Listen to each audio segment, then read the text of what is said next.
trouver le courage d'agir ou de lâcher prise ne sera jamais aussi douloureux que de se retrouver sur son lit de mort avec des regrets.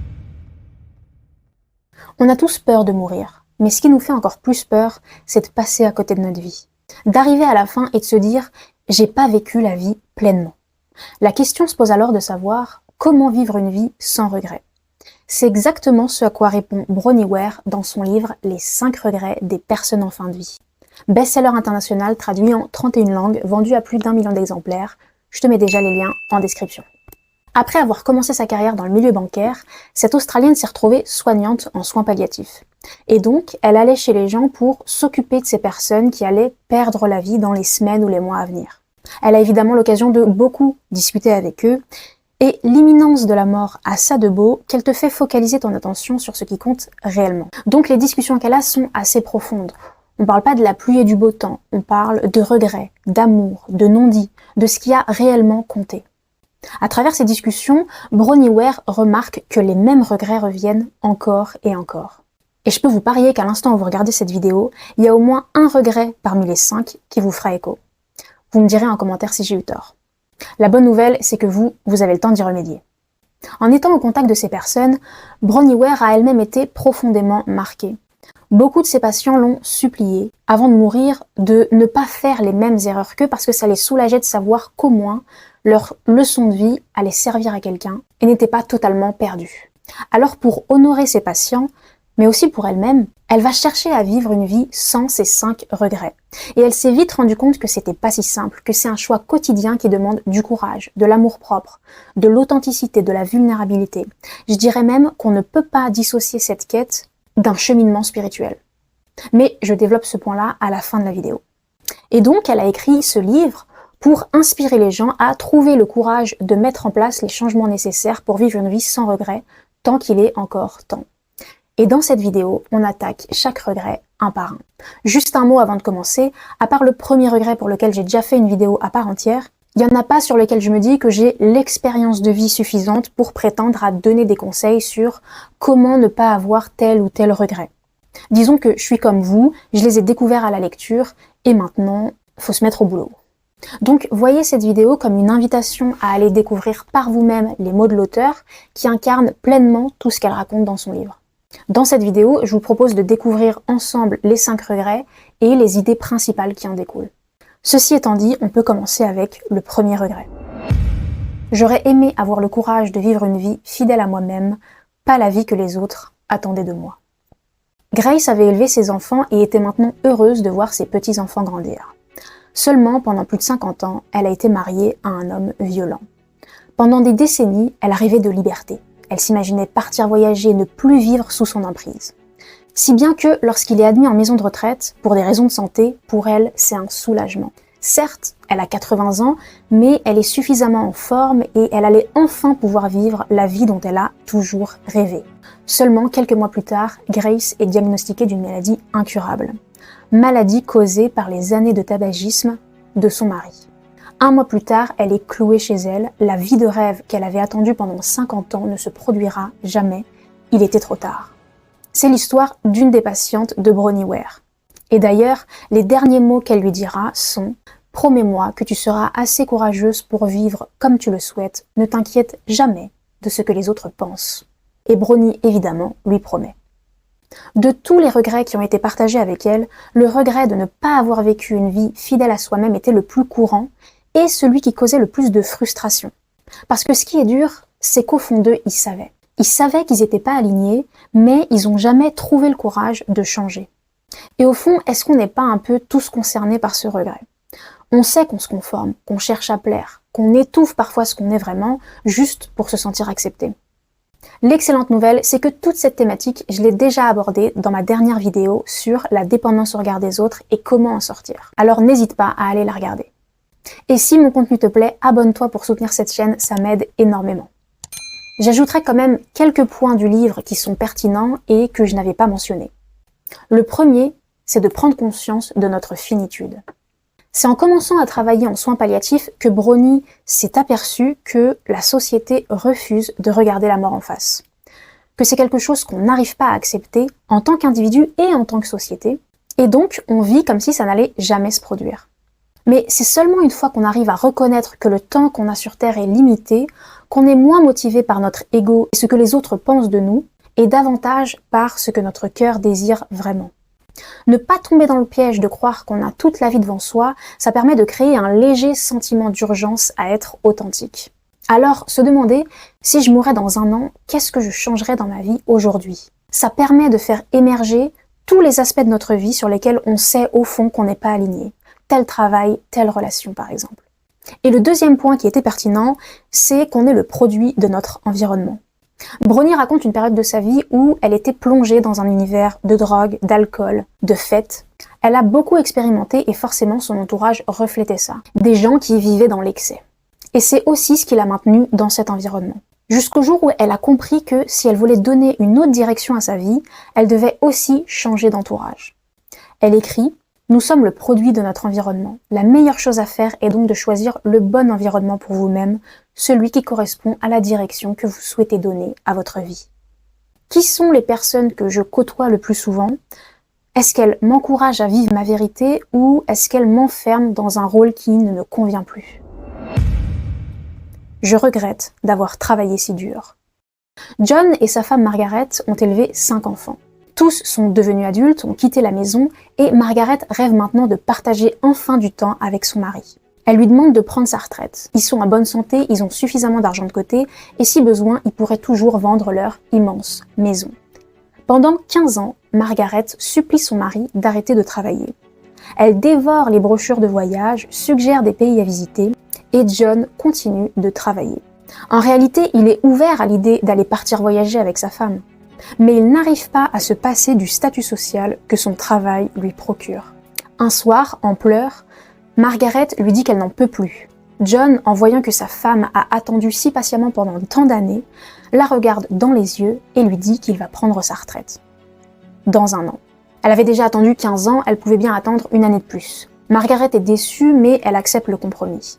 Elle commence à planifier l'année prochaine, elle est au téléphone avec des agences de voyage, toute excitée à l'idée de enfin réaliser ses rêves. 4 mois après leur discussion, Margaret tombe malade. 3 mois avant le départ de John à la retraite, elle meurt. John a presque 90 ans lorsqu'elle rencontre Bronnie Ware. Et évidemment, le regret qui le ronge et qu'il lui partage, c'est « Je regrette d'avoir travaillé si dur ». Dans cette histoire, John a créé un attachement au statut social que son travail lui procurait, ce qui a créé un déséquilibre entre la place que prenait son travail versus la place que prenaient ses autres domaines de vie, notamment la relation avec sa femme. Malheureusement, ce n'est qu'une fois sa femme partie qu'il a réalisé qu'il avait délaissé une part importante de sa vie au profit de quelque chose d'en réalité beaucoup plus superficiel pour lui. Le message du livre, c'est pas de dire qu'il faut accorder aucune importance du travail.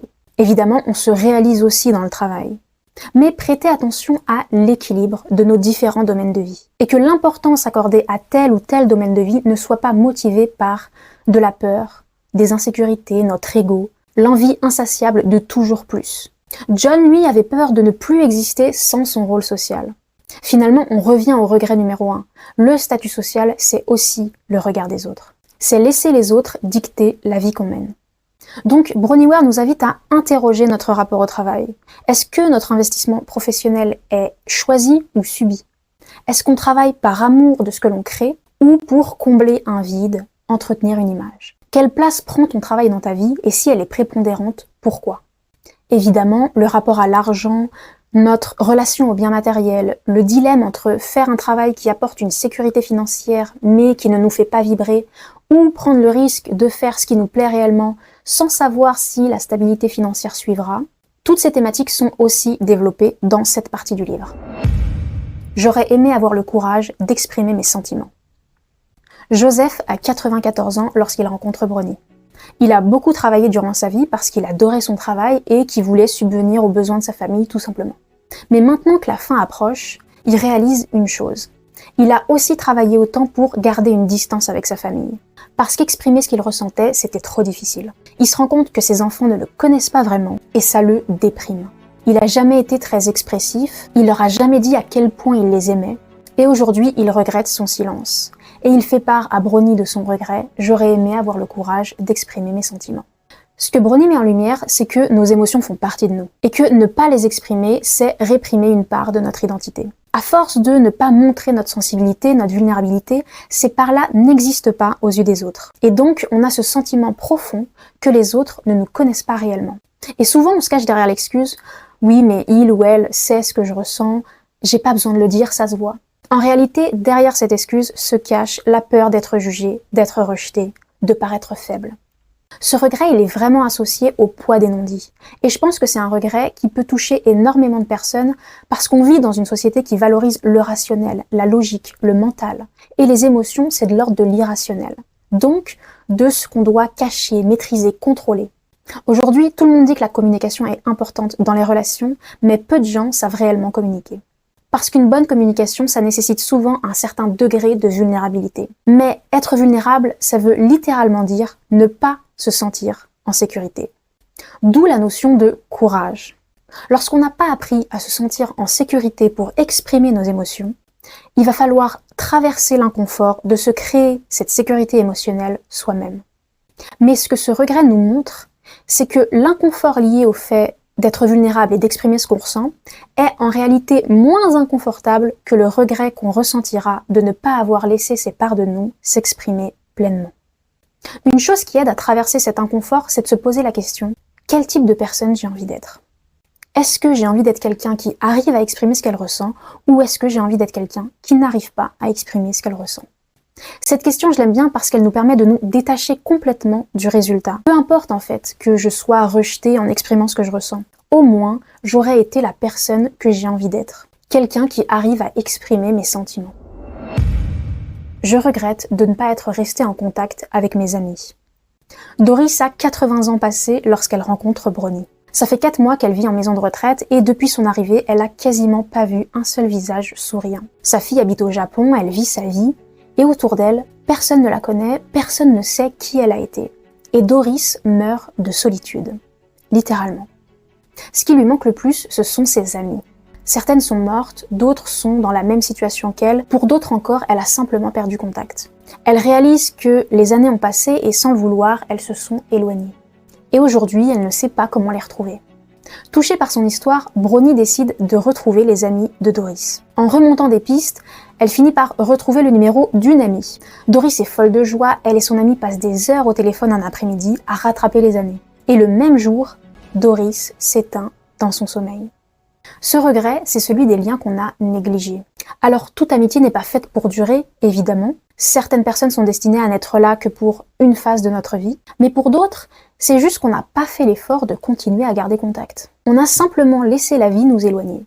Seulement, la particularité d'une relation amicale, c'est que ce sont des gens qui connaissent plein de facettes différentes de notre personnalité. Avec eux, on a la possibilité d'être qui on est en dehors de nos rôles sociaux. On n'est pas juste la mère, l'époux, le collègue, on est multiples. Et pour les vrais amis, ils savent quasiment tout de nous. Ce qui rend ces relations précieuses, c'est qu'on a réussi à co-créer ensemble un espace de sécurité où on se sent compris et accepté tel qu'on est. Et la solitude, c'est pas un manque de gens autour de soi, c'est un manque d'acceptation et de compréhension. Peu importe le nombre de personnes autour de nous, s'il n'y a personne de disponible pour nous comprendre ou nous accepter tel qu'on est, la solitude peut très vite se manifester. Donc, si on a négligé ces relations-là en les prenant pour acquises, en fin de vie, elles risquent de laisser un grand vide. Et ce regret, c'est l'un des plus simples à éviter. Il suffit de comprendre qu'une amitié, comme n'importe quelle relation, pour être pérenne, ça s'entretient. J'aurais aimé me permettre d'être plus heureux. Rosemary a 80 ans lorsqu'elle rencontre Brony. Et disons que c'est une femme assez aigrie, irritable, fermée, sèche. Elle a toujours été comme ça, et voir Brony joyeuse, ça l'insupporte. Un jour, elle lui dit même « Tu fredonnes tout le temps, tu es toujours joyeuse, j'aimerais juste que tu sois malheureuse parfois. » Et c'était gratuit. Mais un jour, le ton change, et Rosemary lui demande sincèrement « Pourquoi es-tu heureuse ?» Je veux pas dire seulement aujourd'hui, mais en général, pourquoi es-tu heureuse? Et Brony lui répond « Parce que le bonheur est un choix, et j'essaye de le faire tous les jours. » Ce qu'elle veut dire, c'est que le bonheur est une question de perspective. Peu importe les circonstances de vie, t'as toujours le choix de voir les choses de manière positive ou négative. Le bonheur ne dépend pas de ce qui t'arrive dans la vie, mais de la manière dont tu perçois ce qui t'arrive dans la vie. Alors, l'un des plus grands outils de Brony pour se permettre d'être plus heureuse, c'est évidemment la gratitude. Parce que c'est la seule chose qui nous fait aimer la vie là où on est, sans besoin d'atteindre un objectif, une réussite, une validation extérieure. Mais généralement, cette gratitude, la plupart d'entre nous, on la ressent pas. Principalement parce qu'elle se cultive. On doit l'entretenir, faire des efforts pour la ressentir. Notre mode par défaut, c'est plus de prendre tout ce qu'on a pour acquis alors que rien ne l'est. Et c'est seulement une fois qu'on perd ce qu'on a déjà qu'on se rend compte de sa valeur. La gratitude, c'est ce qui permet de prendre conscience de l'abondance dans laquelle on vit déjà. Et de ne pas tomber dans le piège d'en vouloir toujours plus pour combler un vide intérieur. Alors, on peut se dire que c'est facile à dire, de ressentir de la gratitude pour les choses simples de la vie, quand tout va bien dans ta vie et que t'as rien vécu de traumatisant. Mais pour montrer que c'est effectivement une question de perspective, Brony raconte l'histoire de Lenny. C'est un de ses patients et il lui disait souvent « J'ai vécu une belle vie, j'ai vécu une belle vie ». Mais quand on regarde sa vie, c'est pas ce qu'on voit en premier.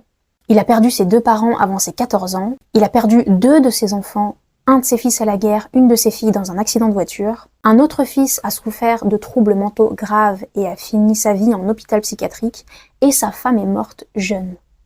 Et malgré tout ça, Lenny dit « J'ai vécu une belle vie ». Alors Brony lui demande « Mais pourquoi ?» Et il lui répond « Parce que j'ai connu l'amour et cet amour n'a jamais cessé d'exister pendant toutes ces années. Dans tous ces malheurs, il a choisi de voir le positif. » Attention, ce que je dis là, c'est pas une injonction à être heureux en toutes circonstances. Lorsqu'on vit quelque chose de difficile, évidemment qu'on va en souffrir, évidemment qu'on va être triste. Le truc, c'est plus de, sur le moment, pleinement ressentir ses émotions, souffrir, ressentir la douleur si c'est ce qu'on ressent, mais une fois qu'on a traversé cette vague émotionnelle, lorsqu'on va donner un sens à ce qu'on a vécu, on a toujours le choix de choisir une perspective qui nous fait du bien. Voilà pour les 5 regrets des personnes en fin de vie. Une phrase qu'on peut retenir, c'est « Sois fidèle à toi-même, cultive l'équilibre, ose dire ce que tu ressens, chéris ce que tu aimes et autorise-toi à être heureux. » Si tu fais tout ça, t'es a priori sur la bonne voie. Le dernier regret, il nous montre vraiment que tout est une question de perspective. Qu'il ne s'agit pas tant d'avoir tout accompli avant de mourir, mais plutôt de savoir choisir une perspective qui nous fait du bien. Au lieu de tomber dans le regret, certains patients de Brony arrivent à prendre un autre chemin qui est celui du pardon, le pardon de soi. De prendre conscience qu'on a fait ce qu'on a pu avec les moyens qu'on avait et que c'est déjà bien assez. Au-delà du partage des histoires de ses patients qui sont vraiment touchantes, Bronnie Ware partage aussi sa propre histoire. Et c'est ce qui donne au livre toute sa dimension spirituelle. Parce que cette femme, c'est vraiment un esprit libre. Elle a quitté le milieu bancaire parce qu'elle ne se sentait pas alignée avec ce monde-là. Elle est partie voyager, a travaillé dans des bars en vivant au jour le jour, parfois sans savoir si elle allait gagner assez d'argent pour continuer. Quand elle a été soignante, elle changeait beaucoup de lieu de vie. Elle allait dormir chez des amis, elle a parfois dormi dans sa voiture aussi. Elle a connu la dépression avec des pensées suicidaires en allant jusqu'à planifier sa mort. Et dans tous ces périples-là, elle nous fait part de son cheminement spirituel, de sa relation au lâcher-prise, de la foi qu'elle doit développer et cultiver envers l'univers, jusqu'à enfin atteindre un état d'amour de soi qui lui a permis de vivre la vie d'abondance qu'elle a connue par la suite. Donc son histoire aussi à elle, elle est très touchante parce qu'elle est l'incarnation de ce chemin qu'on doit prendre quand on essaie de vivre une vie sans ces 5 regrets. Elle nous montre que c'est pas juste cocher une liste avant de mourir. On doit refuser de vivre selon les attentes extérieures, oser exprimer ce qu'on ressent profondément, donc se détacher de notre ego, redéfinir ce qu'est la réussite, trouver de la joie dans l'instant présent. Et tout ça, ça demande d'aller au plus profond de soi et de guérir son rapport à soi, parce que tout part de là. C'est Eckhart Tolle qui écrit dans son livre « Le pouvoir du moment présent » « Si je ne vais pas de l'intérieur vers l'extérieur, je vais en manque vers l'extérieur. » Et tout ceci pour vivre avec plus de conscience, d'amour et de paix intérieure.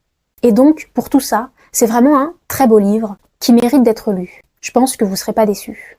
Encore une fois, les liens sont en description. La version française et la version originale.